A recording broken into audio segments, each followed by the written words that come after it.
Today in Flex in the City, we talk to Denise Voss, Independent Director for Investment Funds and Chairwoman of LuxFlag. Join us as we talk about humankind and how the industry needs to reflect and be there for society. All that happening right now in Flex and the City. Hello, everybody. This is Rachel Treese for Flex in the City. And today I am absolutely honoured to have Denise Voss with me. Denise is extraordinarily well known in Luxembourg and globally in the financial services industry.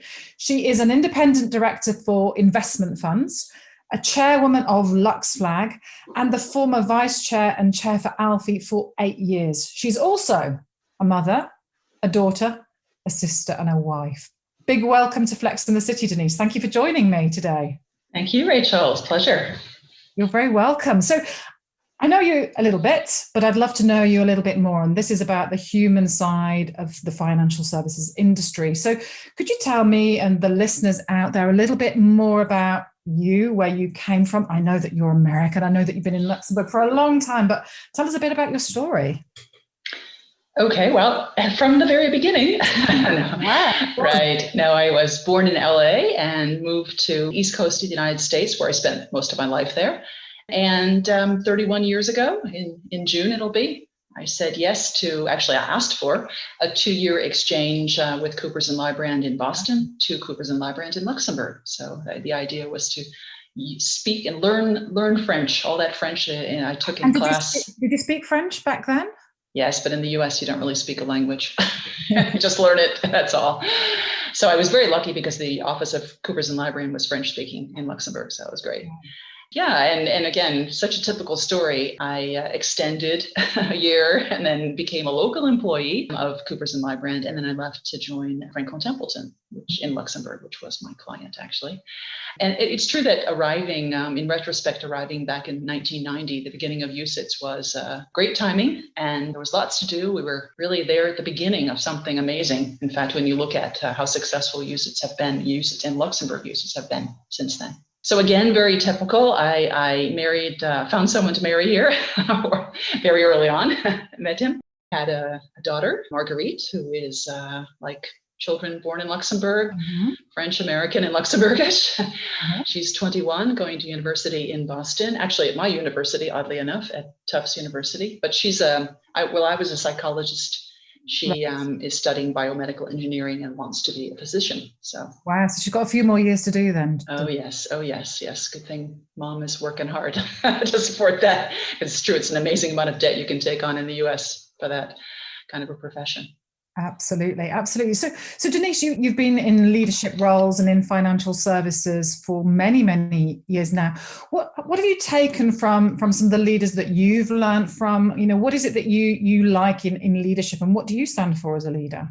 Well, I think that listening to people is the first step, and listening to their stories, if you will, not judging people or trying not to make assumptions when they're telling those stories, treating them, of course, as you would want to be treated. And as a leader, really leading by example. So, rolling up your sleeves and getting in there to get things done when they need to get done. And I think that pays very well off. Yeah. And so these are the kinds of leaders that I've enjoyed working with, and certainly the kind of leader that I want to be, and I wanted to be. I have also, I think it's important, maybe in particular as a woman, learned to take a leap, if you will, and take a chance on things that I'm maybe not 100% perfect at. I think you realize if you do that, and even if you fail, quote unquote, and maybe that's you fail because you didn't meet the objective you set yourself, or you didn't feel you did the greatest job or the job you wanted to do. But in any case, if you fail, generally it's not life-threatening. And you learn from that experience and can use that the next time you try something. So I think that certainly when I speak to women in particular, I tell them, raise your hand. You don't have to be perfect at something to be involved and to try something. So I think that's a pretty important lesson that I learned. Absolutely. And so what motivates you today, and what are your core values, and what's the purpose underpinning what you do every day now, Denise? Well, I worked for Franklin Templeton for over 25 years. I, reached a certain age. My daughter went to university in Boston, and I just kind of asked myself, maybe 25 years is enough in one place. And I decided to divide my life into three: 1/3 professional, which is obviously the independent director role; 1/3 my volunteer work, which I've done since practically the beginning of my arrival in Luxembourg. And that's mainly my LuxFlag chairwoman role, but there's many other opportunities out there to contribute. And then 1/3 spending time with my family, who's still mainly in the United States. So really, again, what gets me out of bed in the morning is really kind of, I'd say, contributing, if you will, and ultimately to the well-being of others, which I think was also something I was very focused on as well when I worked for Franklin Templeton which is a management company of investment funds, which obviously investment funds are about contributing to the well-being of individuals and helping individuals meet their life goals.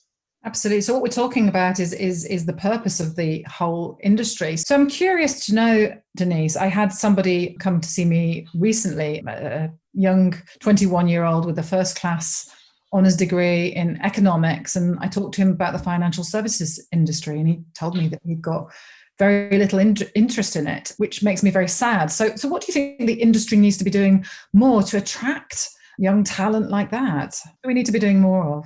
Well, and this is not new, but it's very important. It's still very important. I'm not sure the industry does the greatest job at it. We need to explain what we do. And again, I come back to that comment about, helping individuals meet their life goals. So whether it's buying a house or helping their children pay for their education, et cetera. So really kind of explaining why the asset management industry exists. And it only exists because of, the needs of investors, because there are investors. I also think that, of course, what's important to the younger generation, but frankly, I think it's important to most generations, is basically climate change, or finding solutions to climate change and other social goals, many of which kind of rose to the top, if you will, in COVID. I think that, in terms of meeting the Paris Climate Agreement, in meeting the United Nations Sustainable Development Goals, there are trillions of dollars needed, and public money is not enough. So we need private savings, we need private investing, and that's where the asset management industry comes in. So as a reason for someone to join the asset management industry, for me, this is a hugely important reason to help, again, meet these goals. And obviously, working in the industry, you can be part of that. Absolutely. And I know that one of the things that you're very passionate about now, Denise, is mentoring. What does that bring to you personally, Denise? Well, I have had an opportunity at Franklin Templeton, I mentored someone in the organization, and as a teacher at the university in Luxembourg, sustainable finance, I've been involved in the mentoring program. And I have to say that, again, it's about giving back. And of course, when you're older and have a certain amount of experience and know a certain number of people in the industry, that is something of value you can pass on to someone else. But again, it's about listening to them and listening to what they might want. And obviously it's maybe giving them some ideas. And I actually, for me personally, I find it quite satisfying to get to know members of the younger generation better. Obviously, I have my daughter, but it's great to be able to get to know a few others as well, and to help them be successful. So I've been lucky that I have had some successes, if you will, in mentoring. And again, I kind of fell into mentoring, quote unquote, to a certain extent. But it's an area I think that I would like to get more involved in, and I think that more people should get involved in. Yeah, absolutely. I couldn't agree with you more, Denise. So what would be the two most important traits that you think have brought you your own success over the years? Mm-hmm. And I think it's important to know yourself, to know what works. And I know for me, what works is working hard. So I know that in order to do a good job on something, I have to plan, to prepare, and to practice, especially when I'm thinking about giving a speech, for instance. I think the other element for me that has been successful or has allowed me to be successful is I am an optimist. So I think that's quite positive and quite helpful, actually, in meeting people and dealing with challenges and the like. So say hard work and being an optimist. Yeah. So what advice would you give to a young person starting in the industry? The same? Well, I mean, yeah, working hard, definitely. I think definitely. But, I guess I understand that's not necessarily always well received these days in terms of it's important to find balance and all of that. But in any case, working hard when it's needed is important, I think. Mm-hmm. But I think that, clearly it's important to network. And maybe that's I think it's important for everyone to network, but it's maybe a recommendation I would make in particular to young women in the industry is to network. And fortunately, the good news is there are many more women in the industry to network with. So if I compare that to when I started. So, and also, again, something I perhaps would recommend more to women, because I think they don't tend to do this, but to raise your hand if you're interested in something, even if you're not perfect at it. And if you're interested in artificial intelligence and there's a project going, raise your hand, even if, again, you don't feel like you're an expert. Don't be afraid is the message. Yeah, exactly. Be brave. And again, you can fail, whatever that is, but you can also learn from your failures, so-called failures. Also, communication skills are key. And of course, digital skills are key, but that obviously almost comes without even asking for the younger generation. But, and actually, I'd say also, financial services, of course, it seems, I remember in the past when we'd be talking about financial education, the need for more financial education, people's eyes would just sort of glaze over when you start talking about finance. But at the end of the day, it's about people. It's for people. It's not just, up in the air and putting, investing for no reason. It's about investing for allowing people to meet, their life goals. So I think that's also something I would tell people working in the industry. Don't forget, this is actually about people, even though, of course, we're using finance, to make it happen for them. So is financial education the big game changer for you to make financial services better? Is that the big one? I guess there's two, and that one is a key game changer. And I've been involved in financial education, investor education through IFAMA, the European Fund and Asset Management Association, for a long time, back in 2012, and it was very difficult to convince people that this was important, actually. But I think we've made a lot of progress, and I'd say at the EU level. And also, I think even given all the hard and good work done by organizations, even including in Luxembourg, Young Entrepreneuren, for instance, has done an amazing job with getting financial education into schools, amongst other entrepreneurial type things they do. But so financial education in schools is important, but not just in schools. We need it also in the workplace, because children also need to be financially literate, but their parents too also need to be financial literate, and they're not necessarily. The other game changer for me, which I think we still need to make a lot of progress on, because I'm not sure, and I don't think people necessarily understand how powerful this could be, is automatic investment programs, regular savings plans. These exist. Many asset managers have these programs, and it's basically where an individual signs up, creates an account with an asset manager and signs up to have €25 taken from their bank account every month to invest in a European equity fund. And once they sign up, it happens like clockwork every single month. And that kind of falls into you can do this with small amounts, and you can add to it. You don't have to think about it. So that makes it easy for people who don't want to think about finance necessarily. And if you start early, you can end up with an amazing amount of money, because of the concept of compound interest, earning interest on your interest, if you will. So I think that, again, the asset managers, many have these programs in place, but they use them in a limited way. So I think that's really a shame, and that's a missed opportunity for the investors, of course, because it will allow them to start early. Because a lot of investors think you have to have money to invest, which is obviously not the right mindset. They think you have to be wealthy to invest, which of course is, and which is even more of a challenge and more I would say even more of a negative aspect these days, because the state is not going to take care of everybody as in the same fashion or to the same extent as in the past. So people need to be more responsible for their own financial well-being. So that they need things like this. So I would say if the asset management industry could figure out a way to make those automatic investment programs happen, and to get people to obviously join them, that would be amazing. And part of that might be also the way the asset management industry is set up, i.e. through the asset managers. So they actually work with distributors of financial advisors who they themselves have clients. And there's not a direct relationship between the asset managers and the end investor.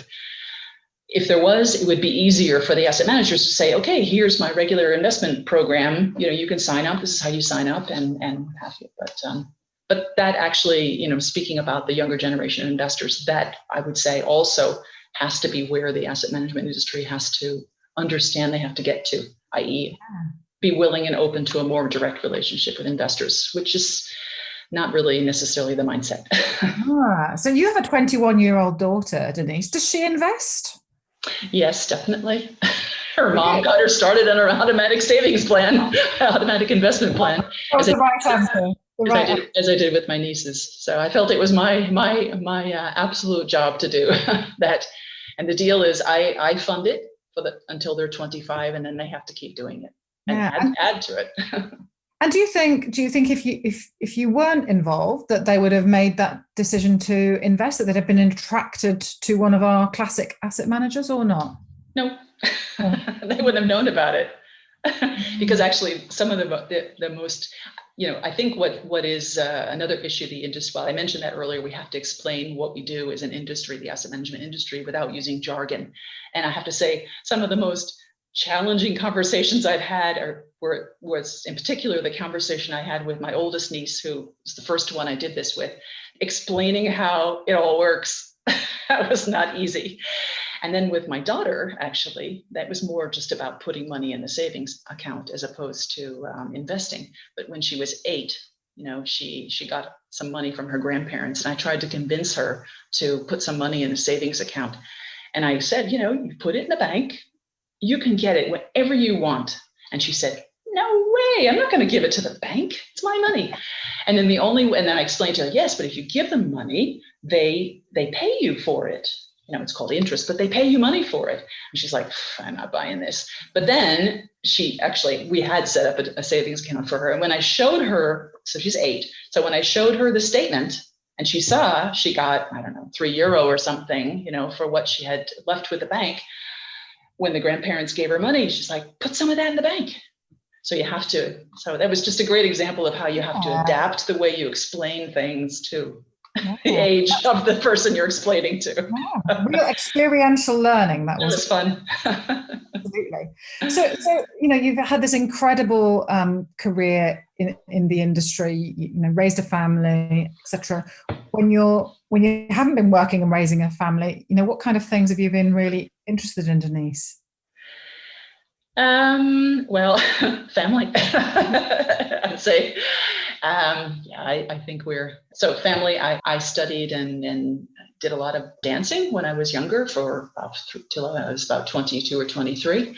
I even thought about being a professional dancer, but I think I realized, well, my knees didn't let me do that, but it was probably a good thing anyway. But I still like to watch it. But I am a bookaholic, so I love books. And one of my favorite things to do actually is to, I love to read. I subscribe to the Financial Times, digital edition, but I love to get that newspaper, the FT Weekend, and just sit and read it. Oh my God, I love that.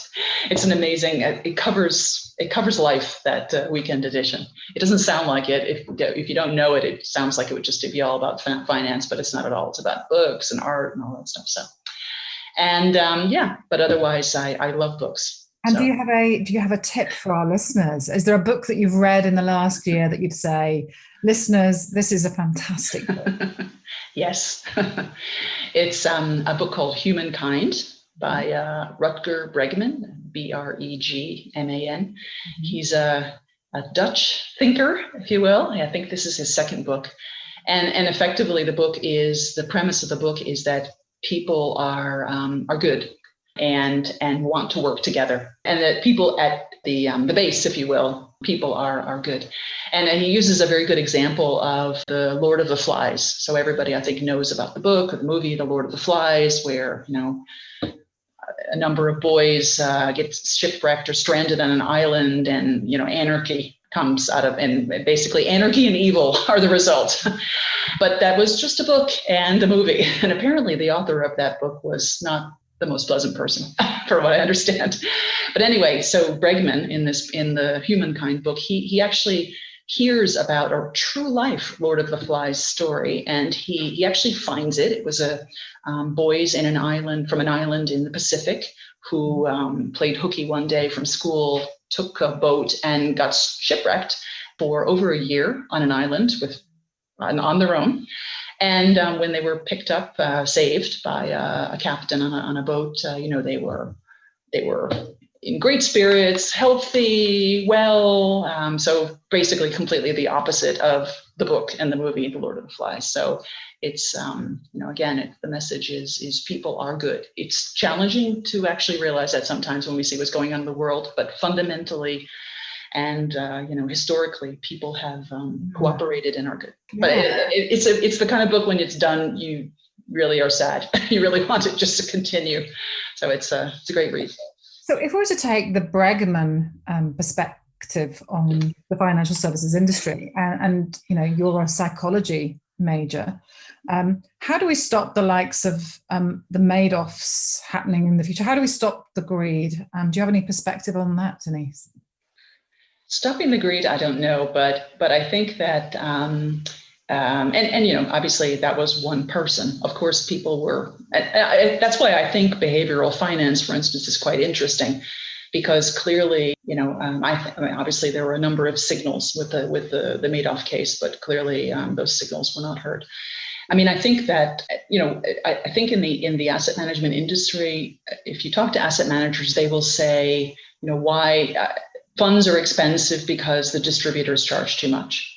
But, that's kind of an easy out, if you will, for a problem. And maybe asset managers can actually be part of the solution there. So, and I think it's vital that they do actually be part of the solution, because as I have said for a number of years, I think the asset management industry risks being irrelevant to the younger generation of investors who have many different ways of investing these days. Robinhood, right, and individual securities, websites that will, use ETFs to put together a portfolio, and the investors go directly to those websites, and bypassing completely the asset management and asset managers.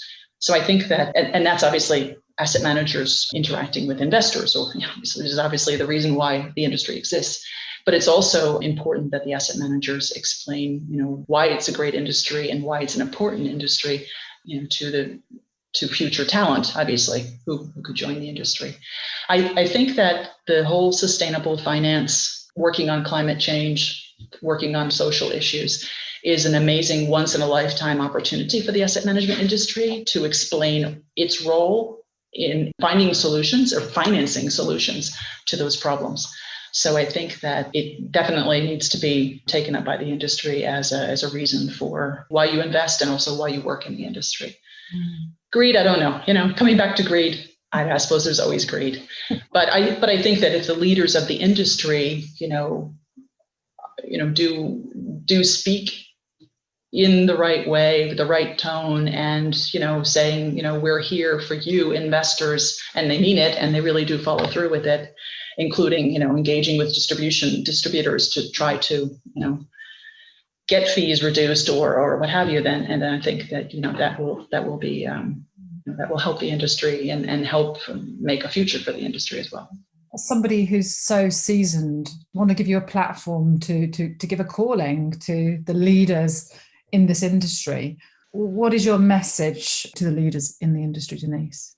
Well, I mean, I think my message to the leaders in the industry is we have an amazing industry which has an amazing purpose, i.e. helping people meet their life goals. That's humbling, really, when you think about it. And it's also a big responsibility. But it is about people, and that's the only reason the industry is there, because of the needs of people. So we need to make it accessible as an industry. We need to, make sure that do whatever we can to ensure that people feel like the industry is working for them. And, and it is challenging because of the jargon and the fact that it's finance, and people's eyes glaze over when you talk about finance. But I think we need we also need an industry that is diverse, right? That reflects that younger generation. We're making progress, but we need more progress. And obviously it's not just about more women in the industry. It's about, all different kinds of diverse people, backgrounds, and ideas as well. And obviously as well in an industry, in terms of attracting talent too, the industry needs to look like, society. So, another reason for need for diversification. But again, very important industry that is increasing in importance, again, because of the need for people to meet those life goals, and they're more and more on their own to meet those life goals. And also, again, the financing of sustainable development goals, I think, again, it's an opportunity, and it's there for the taking for the industry. So I love that quote, the industry needs to look like society. Denise Voss, thank you so much for being with us on Flex in the City and for sharing your leadership wisdom with the rest of the industry. Thank you so much. Thank you. It's a pleasure, Rachel. Appreciate being asked. Thank you.